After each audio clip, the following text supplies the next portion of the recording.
10ই জুলাই 2024 আমাদের যে এক দফা দাবিতে সকাল সন্ধ্যা সারা দেশে ব্লকেট কর্মসূচি পালিত হবে। হাইকোর্টের যে রায় হয়েছে 5ই জুন, সেদিন থেকে আমরা আন্দোলনে আছি এবং 1 জুলাই থেকে আমাদের আন্দোলন আরো বেগবান হয়েছে। এখানে একটি জিনিস স্পষ্ট করতে চাই যে এই আন্দোলন কিন্তু শিক্ষার্থীরা নিজ উদ্যোগে তৈরি করেনি, বরং হাইকোর্টের রায় এবং সরকারের যেই নিশ্চুপ ভূমিকা, সেই নিশ্চুপ ভূমিকার ফলে কিন্তু এই আন্দোলনের প্রেক্ষাপট তৈরি হয়েছে। তো আমাদের আন্দোলনের ফলে সাধারণ মানুষের ভোগান্তির কথা অনেকেই বলছেন।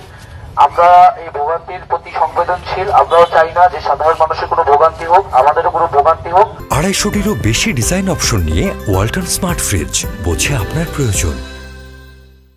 কিন্তু এই ভোগান্তির জন্য সরকারকে দাঁড় নিতে হবে, কারণ আমরা এতদিন ধরে রাজপথে আছি, তারপরেও সরকার বা নির্বাহী বিভাগের পক্ষ থেকে আমাদের সাথে কোনো ধরনের আলোচনা বা আশ্বাস এখন পর্যন্ত আমরা পাইনি। তো আমাদের অন্যান্য সমন্বয়বৃন্দ যেটা স্পষ্ট করলেন আমাদের দাবির বিষয়টি, প্রাথমিকভাবে হাইকোর্টের রায়ের প্রেক্ষিতে আমাদের আন্দোলনটি শুরু হলেও আমরা কিন্তু এখন একটা চূড়ান্ত ফয়সালা চাচ্ছি, কারণ 18 পরিপত্র ফিরে আসলো, এটি আবারও বাতিল হওয়ার সম্ভাবনা থাকবে।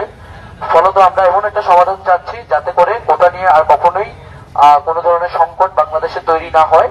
সেজন্য আমরা সংসদে আইন পাশের মাধ্যমেই অনগ্রসর জনগোষ্ঠীকে বিবেচনায় রেখে কোটা সমস্যা বা কোটা বৈষম্য নিরসন করার কথা বলছি।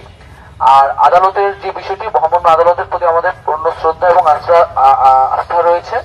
আদালতে যেহেতু বিষয়টি গড়িয়েছে, আদালতে আইনি প্রক্রিয়ায় সেটি আইনিভাবে গড়বে, কিন্তু কোটা যেহেতু একটি আন্দোলনের প্রেক্ষিতে এই ডিসিশনটি হয়েছিল এবং আমরা মনে করছি নির্বাহী বিভাগ এবং সরকারের এখানে হস্তক্ষেপের সুযোগ রয়েছে। সরকার চাইলে নতুন পরিপত্র জারি করতে পারে।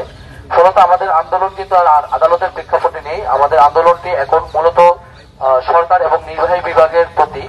তো সেই জায়গা থেকে আমাদের যে বাংলা ব্লকেট কর্মসূচি আমরা ঘোষণা করেছি এবং গত 2 দিন ধরে চলমান ছিল, সেটি অব্যাহত থাকবে।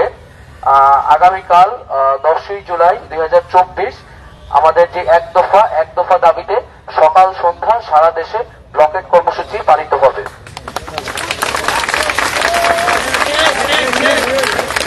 এবং এই ব্লকেটের মধ্যে সড়কপথ, রেলপথ আওতাভুক্ত থাকবে এবং আমাদের যে সারা দেশে যে প্রতিনিধিবৃন্দ রয়েছে তাদের প্রতি আমাদের আহ্বান থাকবে যে সকলে সমন্বয় করে যার যার শিক্ষা প্রতিষ্ঠানের সামনে যে গুরুত্বপূর্ণ পয়েন্টগুলো আছে সেই পয়েন্টগুলোতে আমরা অবরোধ অবস্থান কর্মসূচি শুরু করব।